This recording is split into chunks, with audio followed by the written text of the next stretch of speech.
겨울에 마른 풀과 텅 빈 공원을 세계적 생태 복원 모델이라고 부르는 건 어불성설이에요. 이런 하찮은 시도들을 과대평가하는 서구 언론의 시각을 다시 생각해 볼 필요가 있습니다. 유럽에서 수십만 조회수를 기록한 한 영상의 첫마디였습니다. 중국계 프랑스인 인플루언서 장리웨이가 서울 한강을 조롱하며 내뱉은 이 발언은 한국의 60, 70대 시청자들을 분노하게 만들었습니다.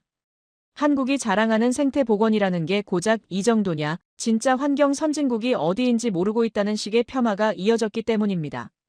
더욱 가슴 아픈 건 이 영상이 유럽 전역에서 공유되며 한강 생태 복원은 과대포장된 쇼라는 인식을 퍼뜨리고 있었다는 점이었습니다.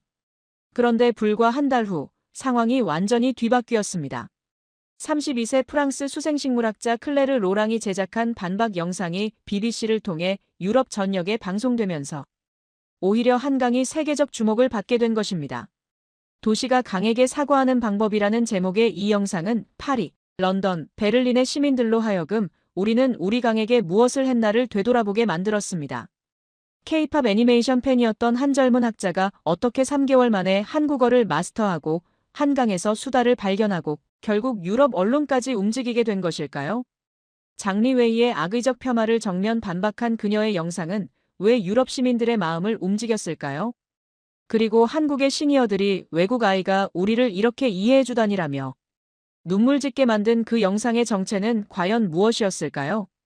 K-팝 데몬 헌터스 드론쇼에서 시작된 한 달간의 서울 여행이 어떻게 국제적 논쟁을 일으키고 한강을 지구촌에 알리는 계기가 됐는지 그 놀라운 이야기를 지금 바로 시작하겠습니다.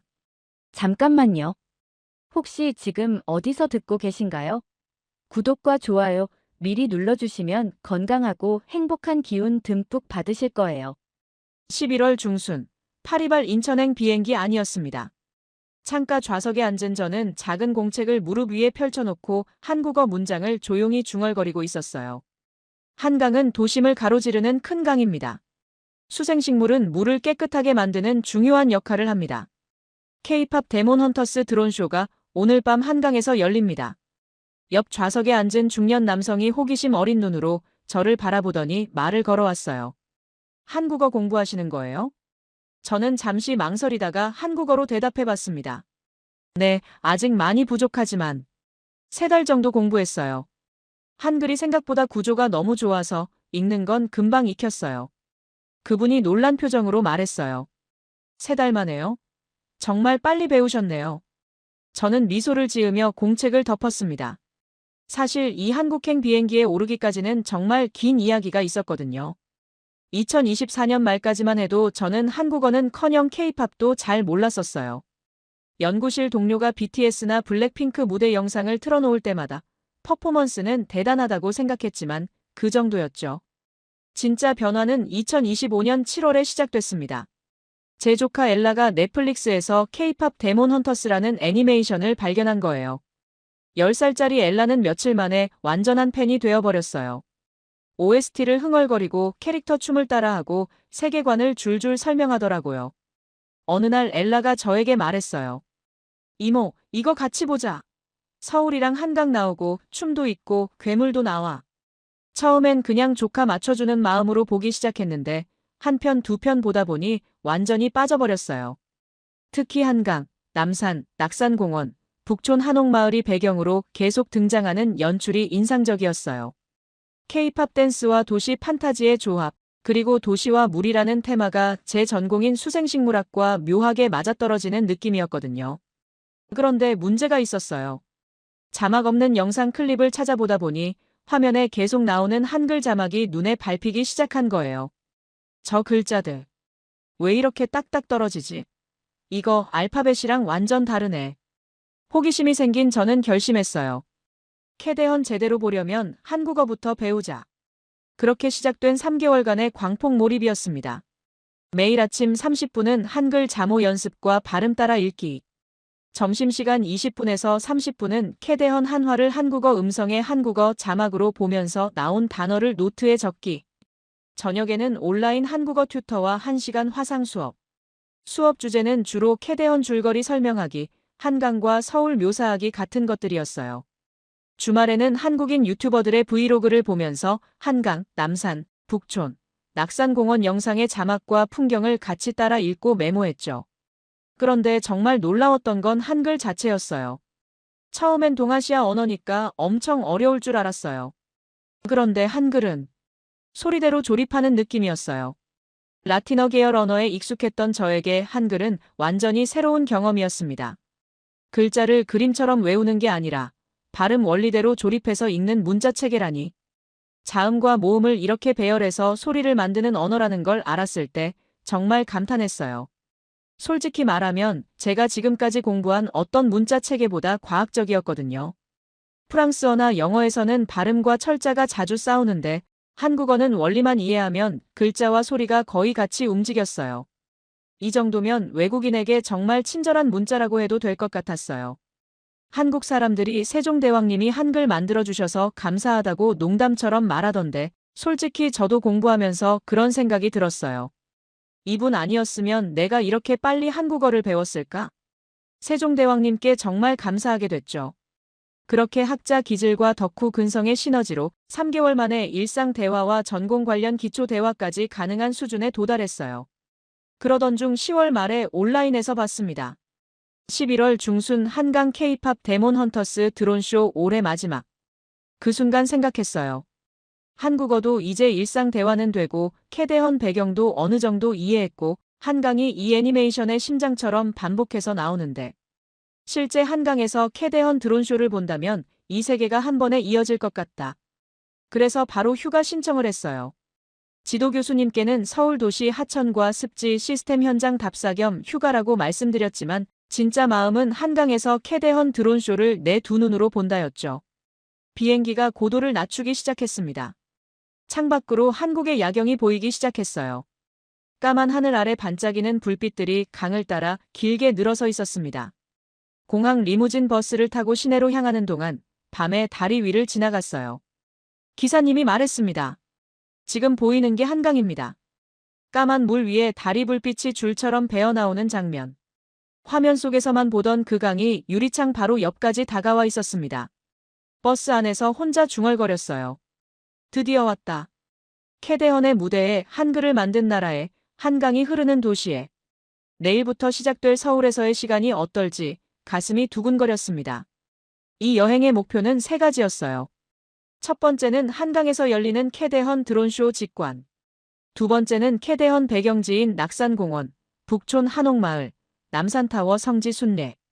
그리고 시간이 된다면 한강 습진한 안지, 여의색강 같은 수생식물 현장도 한번 보고 싶다는 가벼운 욕심이었어요. 물론 그때는 몰랐죠. 3번째 목표가 결국 첫 번째만큼이나 중요해질 거라는 걸요. 호텔에 도착해서 창문을 열었습니다. 멀리 한강이 어둠 속에서 조용히 흘러가고 있었어요. 내일이면 저도 그 강변에 서서 3개월 동안 공부한 한국어로 이 도시와 첫 인사를 나누게 될 거였습니다. 서울에서 첫 아침을 맞았습니다. 호텔 창문을 열자 겨울 공기가 차갑게 스며들었어요. 멀리 한강이 보였고 그 너머로 아침 햇살을 받은 도시가 펼쳐져 있었습니다. 오늘은 캐대헌 배경지 성지 순례를 하기로 했어요. 낙산공원, 북촌 한옥마을, 남산타워. 3개월 동안 화면으로만 보던 그 장소들을 직접 걸어볼 생각에 가슴이 설렜습니다. 지하철을 타고 안국역에서 내렸어요. 한국어 안내방송을 들으며 생각했습니다. 3개월 전까지만 해도 저 말들이 그냥 소음이었는데 지금은 하나하나 이해할 수 있다니. 안국역에서 북촌 한옥마을까지는 걸어서 10분 정도 걸렸어요. 골목길을 따라 올라가는데 현대적인 건물들 사이사이로 기와 지붕이 나타나기 시작했습니다. 드디어 북촌 한옥마을에 도착했어요. 와! 저절로 감탄사가 나왔습니다. 골목마다 기와 지붕, 나무문, 조용한 찻집들이 어우러져 있었어요. 캐대헌에서 루미와 진우가 걷던 그 배경과 똑같은 구도였습니다. 더 놀라운 건 한글 간판들이었어요. 한옥 카페, 수제떡, 전통 찻집, 규방공예. 화면 속에서는 그냥 배경이었는데 지금은 그 글자 하나하나를 읽을 수 있었습니다. 알파벳이 아닌 글자를 3개월 만에 이렇게 편하게 읽게 될 줄은 정말 몰랐어요. 골목 한쪽에서 할머니가 호떡을 구워 파시고 있었어요. 김이 모락모락 올라오는 호떡을 하나 사서 먹으며 걸었습니다. 한 할아버지가 지나가시다가 말을 걸어주셨어요. 외국에서 오셨어요? 네, 프랑스에서 왔어요. 한국어 참 잘하시네요. 얼마나 공부하셨어요? 3달 정도요. 한글이 정말 배우기 쉬워서 금방 익혔어요. 할아버지가 웃으시며 말했어요. 세종대왕님 덕분이죠. 우리도 감사하게 생각합니다. 그 말씀을 들으니 마음이 따뜻해졌어요. 정말로 세종대왕님께 감사했거든요. 조카 엘라에게 영상통화를 걸었어요. 북촌 한옥마을의 모습을 보여주니 엘라가 소리쳤습니다. 이모, 캐대헌 그 장면 같다. 그렇지. 나중에 너도 같이 오자. 정말? 약속해. 약속한다. 오후에는 낙산공원으로 향했습니다. 해화역에서 골목을 따라 20분 정도 가니 낙산공원 입구가 나왔어요. 성곽길을 따라 천천히 올라갔습니다. 조선시대 성벽이 그대로 남아있는 길이었어요. 돌 하나하나의 세월의 무게가 느껴졌습니다. 성곽길 중간중간에서 아래를 내려다보니 서울 도심이 펼쳐졌어요. 현대적인 건물들과 오래된 동네가 어우러진 풍경이 인상적이었습니다. 해가 지기 시작하자 정말 캐대헌 같은 야경이 만들어졌어요. 건물들에서 나오는 불빛들, 네온사인들, 자동차 불빛들이 어우러져 반짝이는 도시를 만들어냈습니다. 이거야, 바로 이거야. 캐대헌 오프닝에서 보던 그 야경이 제 눈앞에 펼쳐지고 있었어요. 마지막으로 남산타워로 갔습니다. 케이블카를 타고 올라가는 동안 서울 전체가 한눈에 들어왔어요. 타워 전망대에서 유리창 밖을 바라보니 정말 장관이었습니다. 끝없이 펼쳐진 도시, 그 사이사이로 보이는 작은 공원들, 그리고 멀리 길게 누워있는 한강. 이 도시에서 강은 그냥 물줄기가 아니라 허리 같은 존재구나. 처음으로 눈으로 느꼈습니다. 도시와 강이 어떻게 연결되어 있는지, 왜 캐대헌에서 한강을 중심으로 이야기가 펼쳐지는지 이해할 수 있었어요. 남산에서 내려와 명동 쪽을 걸었습니다. 거리 곳곳에서 캐대헌 굿즈를 파는 상점들을 볼 수 있었어요. 루미와 진우 피규어, OST 앨범, 포스터들. 한 상점에서 캐대헌 OST 앨범을 하나 샀습니다. 가사집을 펼쳐보니 한글 가사와 함께 영어, 중국어, 일본어 번역이 적혀 있었어요. 한글 가사를 읽어보니 제가 아는 단어들이 많이 보였습니다. 강, 도시, 빛, 꿈 함께.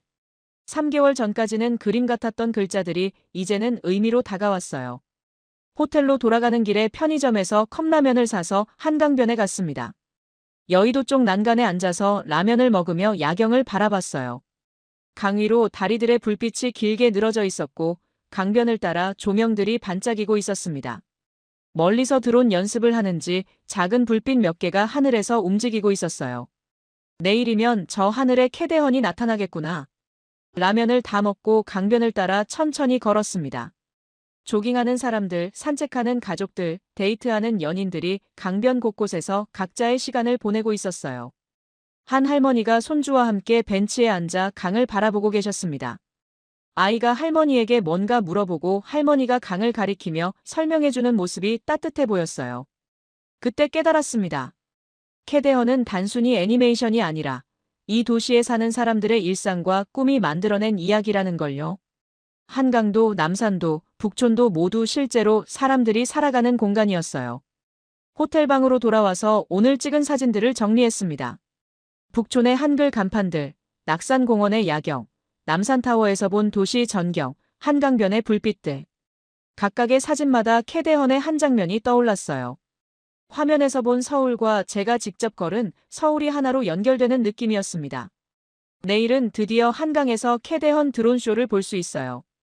3개월 동안 꿈꿔왔던 그 순간이 드디어 현실이 됩니다.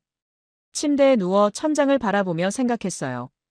이 여행이 끝나도 나는 이 도시를, 이 언어를, 이 이야기를 계속 기억하게 될 거야.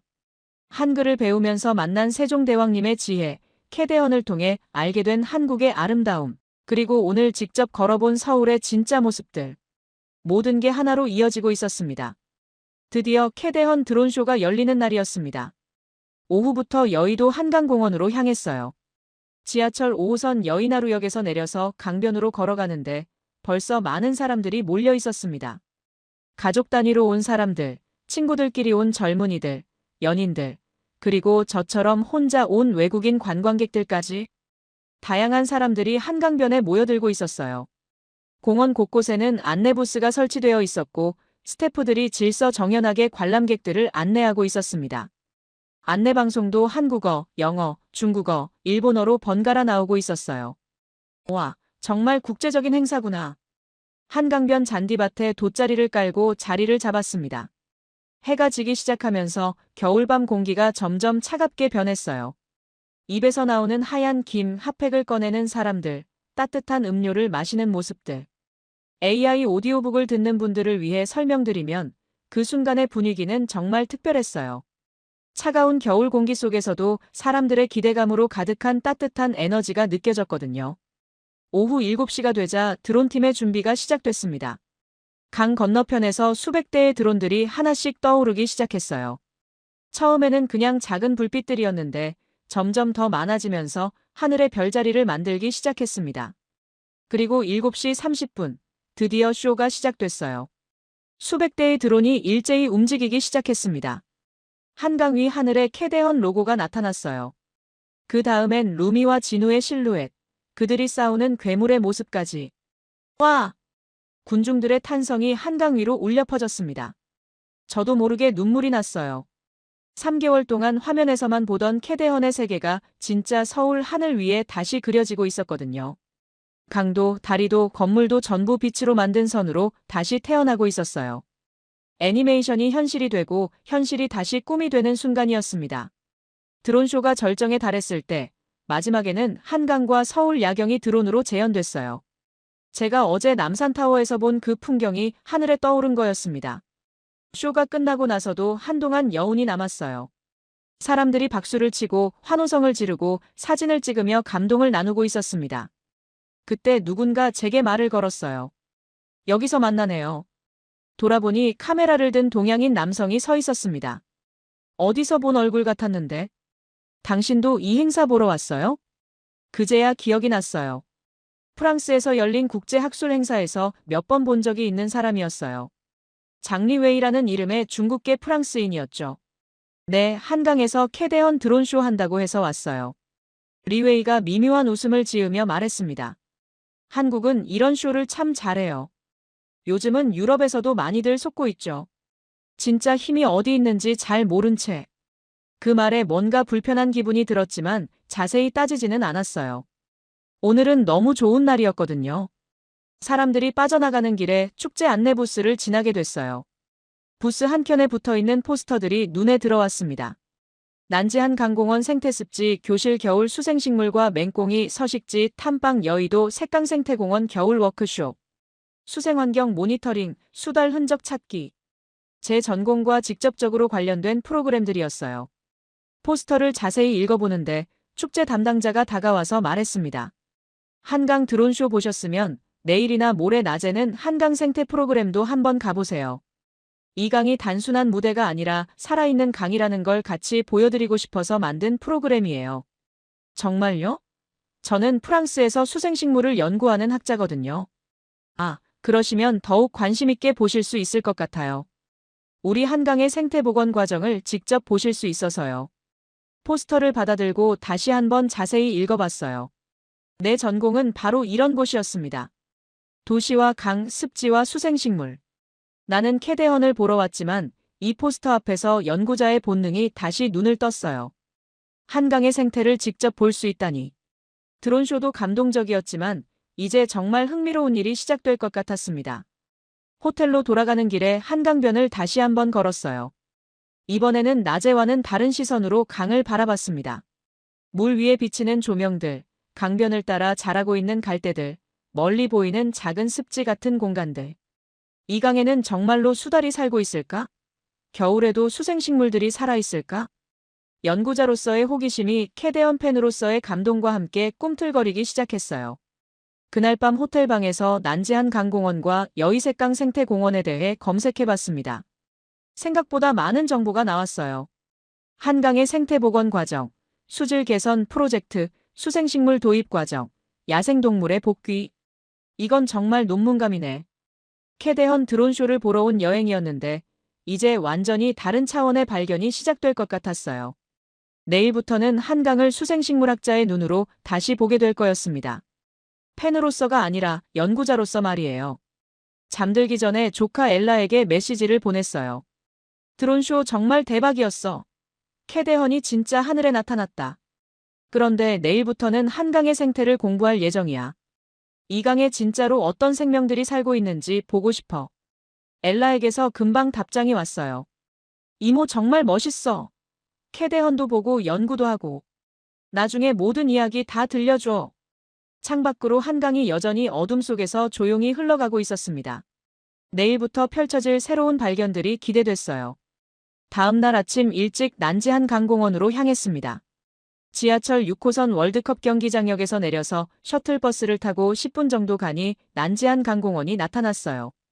겨울이라 나무들은 앙상했지만 넓은 잔디밭과 그 너머로 보이는 한강이 인상적이었습니다. 생태습지 교실 집합장소에 도착하니 벌써 열댓 명의 사람들이 모여 있었어요. 아이와 함께 온 가족들, 중년 부부, 그리고 저처럼 혼자 온 사람들까지. 안녕하세요. 저는 오늘 여러분과 함께할 박서진입니다. 45세 정도로 보이는 남성이 자기소개를 했어요. 목소리는 조용했지만 힘이 있었고 설명할 때는 정말 쉽게 말해주는 스타일이었습니다. 겨울이라고 해서 생태가 멈추는 것은 아닙니다. 오늘은 눈에 잘 안 보이는 겨울의 준비 과정을 같이 볼 거예요. 저도 조심스럽게 자기소개를 했어요. 저는 프랑스에서 온 수생식물학자입니다. 한국 겨울 습지를 직접 보고 싶어서 왔어요. 박서진 님이 반갑게 웃으며 말했습니다. 아, 그러시면 오늘 프로그램이 더욱 의미 있으실 것 같아요. 첫 번째로 간 곳은 난지습지였어요. 차가운 공기, 갈색으로 말라있는 듯한 습지였지만 물가에는 여전히 푸른 기운이 남아있는 수생식물 군락이 보였습니다. 박서진 님이 옛 사진 한 장을 꺼내 보여줬어요. 여기가 예전에는 쓰레기산이었습니다. 도시의 모든 찌꺼기가 모이던 곳이었죠. 그걸 덮고 공원을 만들고 주변에 이런 습지를 다시 만들었어요. 정말 놀라웠어요. 버려진 산 위에 새 뿌리가 내리고 있었던 거예요. 도시가 저지른 실수를 나중에라도 고치려 한 흔적이었습니다. 이 아이들이 봄이 되면 다시 살아나서 물속 미세한 오염물질을 잡아줘요.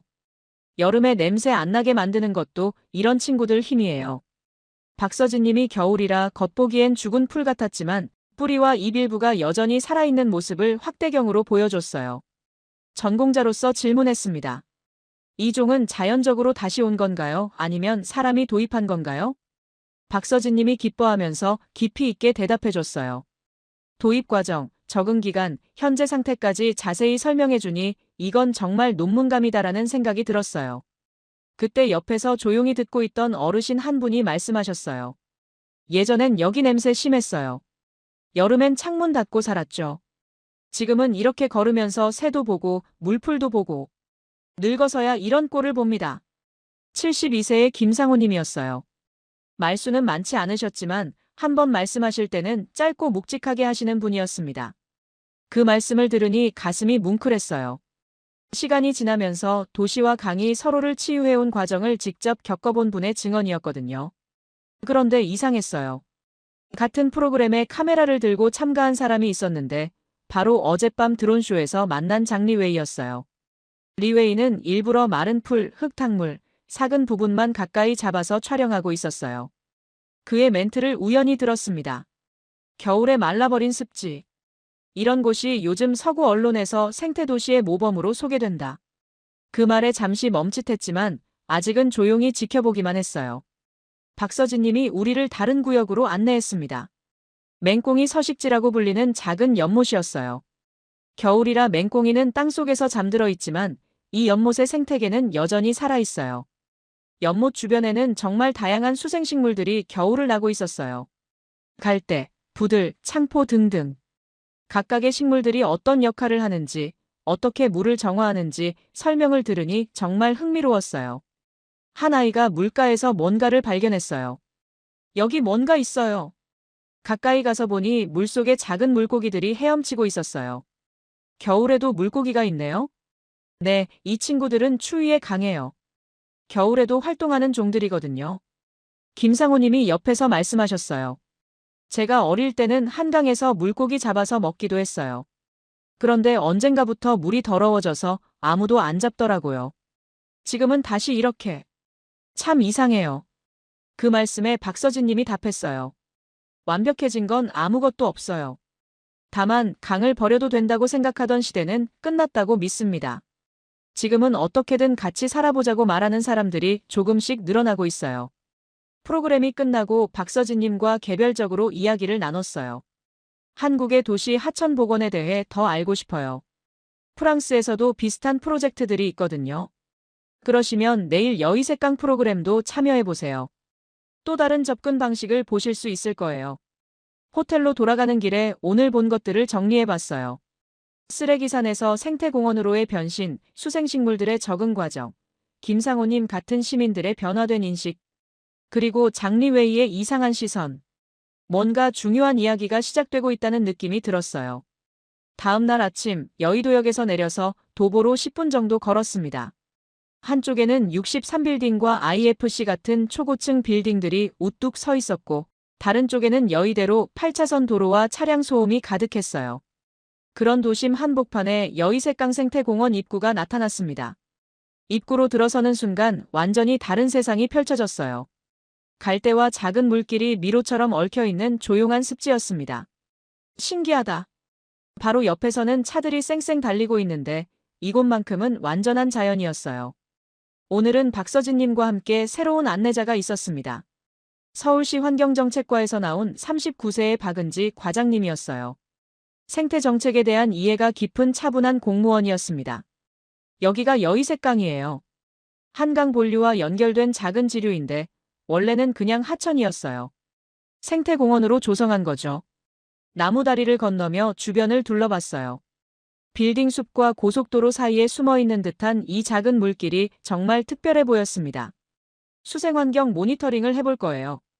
간단한 장비로 물의 투명도와 상태를 확인하고 수생식물 군락의 겨울 상태를 체크했습니다. 박서진님이 설명했어요. 이 강이 그냥 보기 좋은 풍경이 아니라 실제로 살아있는지 확인하는 작업입니다. 이런 걸 계속해야 수달도 다시 돌아올 수 있어요. 수달이 여기까지 와요? 놀라서 물어봤더니 박은지 과장님이 답했어요. 한강 전체가 연결되어 있으니까요. 수달이 이곳까지 온다는 건 생태계가 그만큼 건강하다는 증거예요. 그때 다리 중간에서 아이들이 조용히 물속을 들여다보고 있었어요. 뭔가 움직여. 한 아이가 작은 목소리로 말했어요. 그 순간 어디선가 갈색 털덩어리가 물 위로 머리를 내밀었다가 번개처럼 사라졌습니다. 수달이에요. 박서진님이 흥분해서 외쳤어요. 아이들이 와. 하며 감탄했지만 엄마가 손가락을 입에 대며 쉿했어요. 수달이 정말 예민해요. 물이 깨끗하고 먹이가 풍부해야 살 수 있거든요. 박서진님이 낮은 목소리로 설명했어요. 도심 한복판에서 야생 수달을 실제로 본다니. 이건 정말 놀라운 일이었어요. 조용히 관찰하고 있으니 정말 다양한 새들도 보였습니다. 외가리가 물가에서 인내심 있게 기다리고 있었고 청둥오리들이 느긋하게 헤엄치고 있었어요. 여기는 시끄럽지 않나요? 바로 옆이 대로인데요. 갈대가 자연방음벽 역할을 해요. 그리고 새들도 적응하죠. 정말로 갈대숲 안쪽은 놀랍도록 조용했어요. 바로 옆에서 차들이 달리고 있는데도 물소리와 새소리만 들렸습니다. 김상호 님도 오늘 함께 하셨어요. 어제 난지에서 만난 그분이 여기도 자주 오신다고 했거든요. 예전엔 여기서 수달 같은 거 상상도 못했어요. 물도 더럽고 주변도 시끄럽고. 지금도 완벽하진 않지만 그래도 애들이 다시 오는 걸 보면 참 이상해요. 고맙고. 그런데 오늘도 장리웨이가 와 있었어요. 또 카메라를 들고 촬영을 하고 있었는데 고속도로, 건설 현장, 콘크리트 제방만 강조해서 찍고 있었어요. 카메라 앞에서 말하는 걸 들었습니다. 빌딩과 고속도로 사이에 좁은 물길 하나 남겨두고 생태공원이라고 부릅니다. 보여주기용으로는 좋겠죠. 그러나 진짜 자연회복이라고 할 수 있을까요? 그 말을 듣고 처음으로 정면으로 질문했어요. 적어도 완전히 덮어버리지는 않았네요. 사람들이 매일 와서 보고 이렇게 기록도 하니까요. 리웨이가 비꼬는 듯한 웃음을 지었어요. 당신은 지금 한국에서 안내받는 그대로를 보고 있어요. 저는 조금 더 넓게 보려고 합니다. 더 넓게 본다는 게 무슨 뜻인가요? 이런 작은 시도들이 과연 의미가 있는지, 진짜 환경 개선인지 아니면 그냥 홍보용인지 구별할 필요가 있죠. 그 말에 뭔가 불편함을 느꼈지만 더 따지지는 않았어요. 박은지 과장님이 태블릿을 꺼내 보여줬어요. 서울의 생태 네트워크 지도예요. 화면에는 서울 전체 지도가 나와 있었는데 정말로 작은 녹색 점들이 촘촘히 박혀 있었어요. 생태 네트워크라고 부르는 개념이에요. 동물들이 이동할 수 있는 통로를 만들어주는 거예요. 그리고 시민들도 가까운 거리에서 자연을 만날 수 있게 하고요. 효과가 있나요? 수달 분포가 넓어진 게 가장 확실한 증거예요. 예전에는 상류에만 있었는데 지금은 도심까지 내려와요. 이런 작은 생태 공간들이 연결되어서 가능해진 거죠. 프로그램이 끝나고 돌아가는 길에 박서진님과 더 이야기를 나눴어요. 오늘 그 영상 찍던 분, 좀 이상하지 않았나요? 가끔 있어요. 자기만의 시각을 정해놓고 오는 사람들. 하지만 현장을 계속 보다 보면 생각이 바뀌는 경우가 많아요. 제가 보기엔 현장보다는 자기 영상에 더 관심이 있는 것 같았는데요. 그런 분들도 있죠. 하지만 우리는 계속해야 해요. 진짜 이야기를 들려주는 일을요. 그날 저녁 호텔에서 오늘의 경험을 정리하면서 생각했어요. 같은 장소를 보는데도 완전히 다른 시각이 있을 수 있다는 걸 느꼈거든요. 저는 수달의 복귀, 수생식물의 적응, 시민들의 변화된 인식을 봤는데 리웨이는 콘크리트와 소음만 보고 있었어요. 과연 어느 쪽이 맞는 걸까요? 아니면 둘 다 일부분의 진실일까요? 내일도 생태 프로그램에 참여해보기로 했어요. 더 많이 보고 더 많이 느껴본 다음에 판단해야겠다고 생각했거든요. 그날 밤 호텔방에서 침대에 앉아 SNS를 보고 있었어요. 알고리즘 추천으로 장리웨이의 새 영상이 떠올랐습니다. 썸네일에는 한국의 생태도시. 진실은 이렇다라고 적혀 있었어요. 호기심에 클릭해봤는데 제가 어제 본 난지와 여의색강이 나오더라고요. 하지만 완전히 다른 모습이었어요. 영상 속에는 말라있는 습지, 일부 콘크리트 제방, 겨울철이라 비어있는 공원 모습만 골라서 담겨 있었습니다. 리웨이의 멘트가 흘러나왔어요. 겨울의 마른 풀과 텅 빈 공원을 세계적 생태 복원 모델이라고 부르는 건 조금 과하지 않나요? 이런 작은 시도들을 과대평가하는 서구 언론의 시각을 다시 생각해 볼 필요가 있습니다. 얼굴이 굳어졌어요. 제가 본 난지와 여의색강과는 전혀 다른 그림이었거든요. 수다를 본 감동, 김상호님의 진솔한 이야기, 박서진님의 설명, 아이들의 순수한 감탄. 그런 건 하나도 없었어요. 하지만 동시에 의문도 들었어요. 혹시 내가 감정에만 치우쳐서 본 건 아닐까? 과연 이 도시를 제대로 이해하고 있는 걸까? 책상 위에는 박서진님이 나눠준 자료, 제가 정리한 수생식물 노트, 김상호님의 말씀이 적힌 메모가 뒤섞여 있었어요. 잠을 못 이루고 뒤척이다가 다음날 아침 일찍 박서진님께 연락을 드렸어요. 어제 어떤 영상을 봤어요.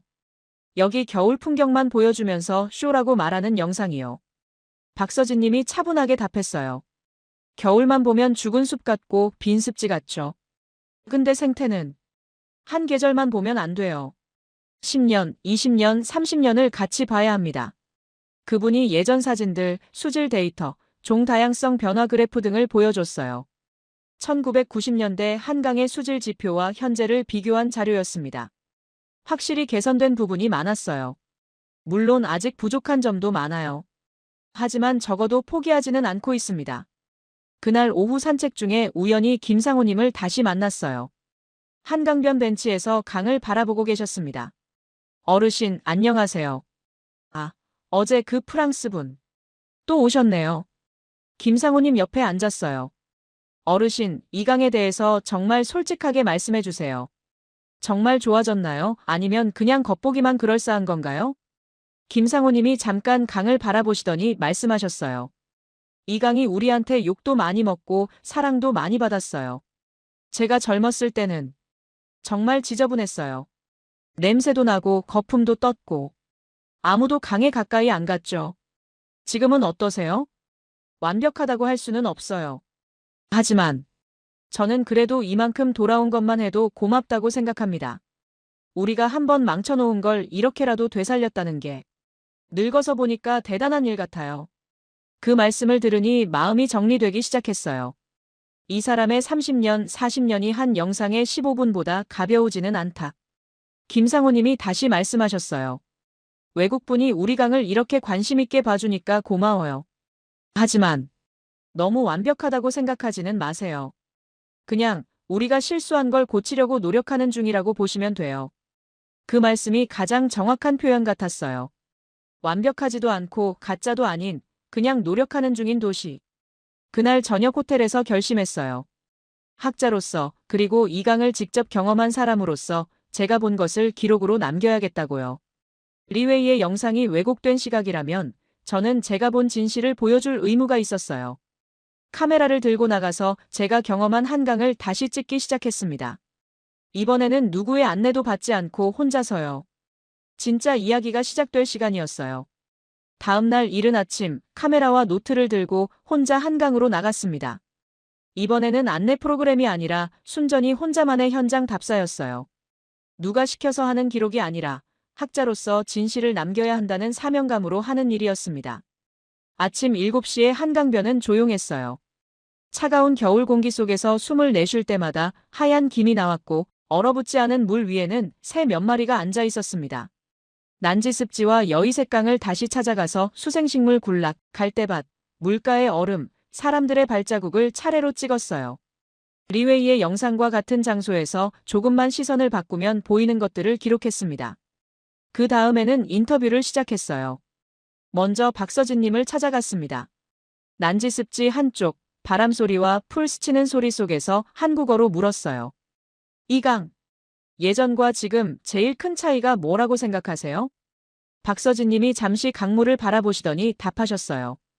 완벽해진 건 아무것도 없어요. 다만 강을 버려도 된다고 생각하던 시대는 끝났다고 믿습니다. 지금은 어떻게든 같이 살아보자고 말하는 사람들이 조금씩 늘어나고 있어요. 김상호 님도 인터뷰에 응해주셨어요. 여의색강 데크 위에서 강물을 보시며 말씀하셨습니다. 젊었을 땐 여기 올 이유가 없었어요. 냄새나고 더럽고. 강은 그냥 차로 건너가는 거였지 걸어보는 곳은 아니었거든요. 지금은요? 하루에 한 번은 물 흐르는 데를 안 보면 괜히 허전해요. 늙어서야 이런 꼴을 보네요. 생태 프로그램에서 만난 아이와도 짧은 인터뷰를 했어요. 수다를 실제로 본 적 있어요? 아직은 못 봤어요. 그래도 여기 산다고 들으니까 우리 도시가 싫지 않은가 보다 그런 생각이 들어요. 그 말이 정말 인상적이었어요. 영상 편집을 시작했습니다. 리웨이가 올린 영상과 제가 찍은 영상을 컴퓨터에서 나란히 띄웠어요. 리웨이 영상에는 마른 풀, 콘크리트, 텅 빈 공원, 삭막한 프레임만 있었어요. 제 영상에는 같은 장소에서 약간만 시선을 옮겼을 때 보이는 수생식물. 뿌리, 겨울눈, 새, 사람들, 할아버지와 아이들이 있었습니다. 영상을 이렇게 구성했어요. 먼저 리웨이 컷과 비슷한 구도로 시작해서 어떤 사람은 여기서 죽은 숨만 봅니다. 라고 내레이션을 넣었어요. 곧바로 같은 자리에서 조금 옆으로 옮긴 제 화면으로 전환하며 하지만 조금만 시선을 바꾸면 이곳은 다음 계절을 준비하는 몸과 마음으로 가득 차 있습니다. 라고 말했습니다. 예전 사진과 현재 데이터를 겹쳐서 보여주면서 이 숫자들은 도시와 강이 서로에게 빚을 갚아온 흔적입니다. 라고 설명했어요. 그리고 한글에 대한 이야기도 넣었습니다. 한강변에 있는 안내판을 직접 읽는 장면을 촬영했어요. 이곳은 수달의 서식지입니다. 조용히 관찰해주세요. 생태습지는 다양한 생물이 함께 사는 공간입니다. 내레이션으로 이렇게 말했어요. 3달 전까지만 해도 저는 이 문장을 그림처럼 보기만 했습니다. 그런데 지금은 이 글자를 읽고 그 뜻을 이해하고 이 도시가 강에게 무엇을 말하는지 그 언어로 들을 수 있게 됐습니다. 한글이 없었다면 세종대왕이 이 문자를 만들지 않았다면 저는 이 강의 이야기를 이렇게 가까이에서 듣지 못했을 겁니다. 완성된 영상을 유튜브에 올렸어요. 제목은 겨울의 한강 한 도시와 한강이 서로를 다시 만나는 방법이었습니다. 프랑스어, 영어, 한국어 자막을 모두 넣었어요. 처음에는 프랑스 친구들, 생태학 동료들, 한국어 공부 커뮤니티에서만 소소하게 공유됐어요. 그런데 댓글 반응이 예상보다 훨씬 뜨거웠어요.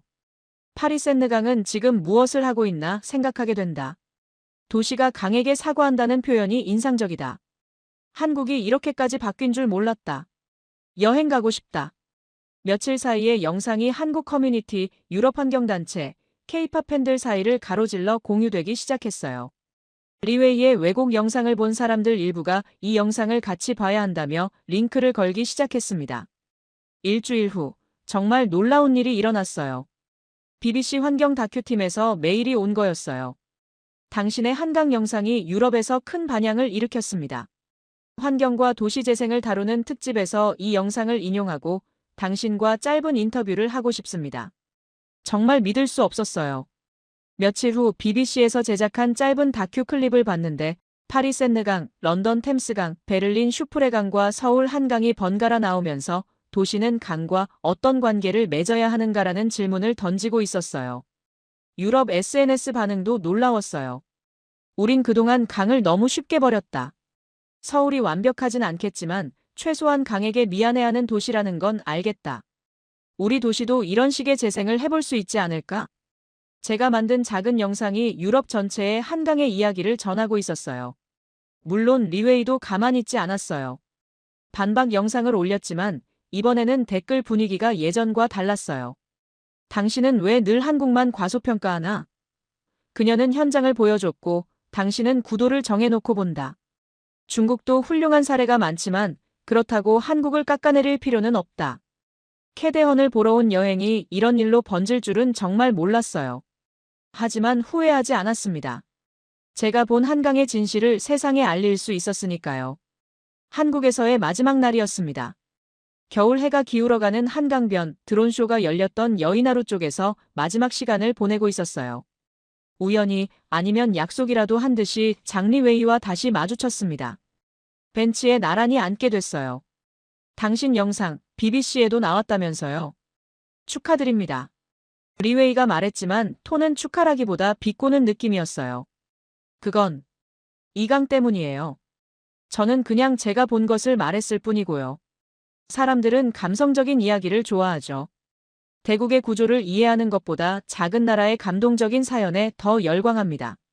그 말을 듣고 차분하게 답했어요. 저는 나라의 크기를 지도에서 재지 않습니다. 강을 버렸는지 다시 붙들어줬는지 그걸로 봅니다. 이 도시가 예전에 잘못한 걸 인정하고 이렇게라도 되돌리려고 한 것, 그걸 무시하고 싶지는 않아요. 리웨이는 끝까지 자신의 생각을 바꾸지 않았어요. 하지만 더 이상 따지지도 않았습니다. 각자 다른 시선을 가지고 살아가는 거니까요. 리웨이와 헤어진 후 혼자 강변을 걸었어요. 김상호님을 우연히 다시 만났습니다. 텔레비전에 외국분 나오는 거 봤어요. 한강 얘기하는 거. 손주가 이 할아버지 매일 가는 데라고 하더라고요. 저는 놀라서 웃으며 인사했어요. 김상호님이 계속 말씀하셨어요. 창피하기도 하고 고맙기도 하고. 그래도 우리 세대가 완전 헛살지는 않은 것 같아서 좀 마음이 편해졌어요. 그 말씀이 가슴 깊이 와닿았어요. 그래도 우리가 한 일은 있다는 위로였거든요. 마지막으로 처음 라면을 먹었던 난간에 혼자 서 있었습니다. 강 위로 겨울바람이 불고 멀리 밤섬 쪽으로 새 몇 마리가 날아가고 있었어요. 제 마음속에 마지막 내레이션이 떠올랐어요. 나는 이 도시의 K-팝과 애니메이션을 보러 왔다. 한강 위 드론쇼를, 캐대헌의 빛나는 밤하늘을 내 눈으로 보고 싶어서 왔다. 그런데 프랑스로 돌아가는 지금 유럽 사람들이 나에게 묻는다. 서울은 어떤 도시였냐고. 나는 아마 이렇게 말하게 될 것이다. 완벽한 도시는 아니었지만 자기 강에게 미안해할 줄 아는 도시였다고. 한 번 버렸던 강을 다시 껴안으려고 애쓰는 모습은 유럽의 어떤 강보다 이 겨울 내게 강하게 남았다. 3달 전 나는 이 나라 말 한마디도 못했다. 지금은 이 도시가 강에게 건네는 말을 그 언어로 듣고 프랑스어로 다시 전하고 있다. 언젠가 엘라와 함께 다시 이 강을 걷게 된다면 나는 말해줄 것이다. 여기가 유럽을 한번 뒤흔들었던 강이야라고. 도시와 강이 서로에게 사과하는 법을 조용히 보여준 곳이라고. 공항으로 가는 버스에서 창밖을 바라봤어요. 한 달 전과 똑같은 길이었지만 모든 풍경이 다르게 보였습니다. 강은 그냥 강이 아니라 수달이 헤엄치는 곳이었고 빌딩들 사이사이로 보이는 녹색 공간들이 눈에 들어왔어요.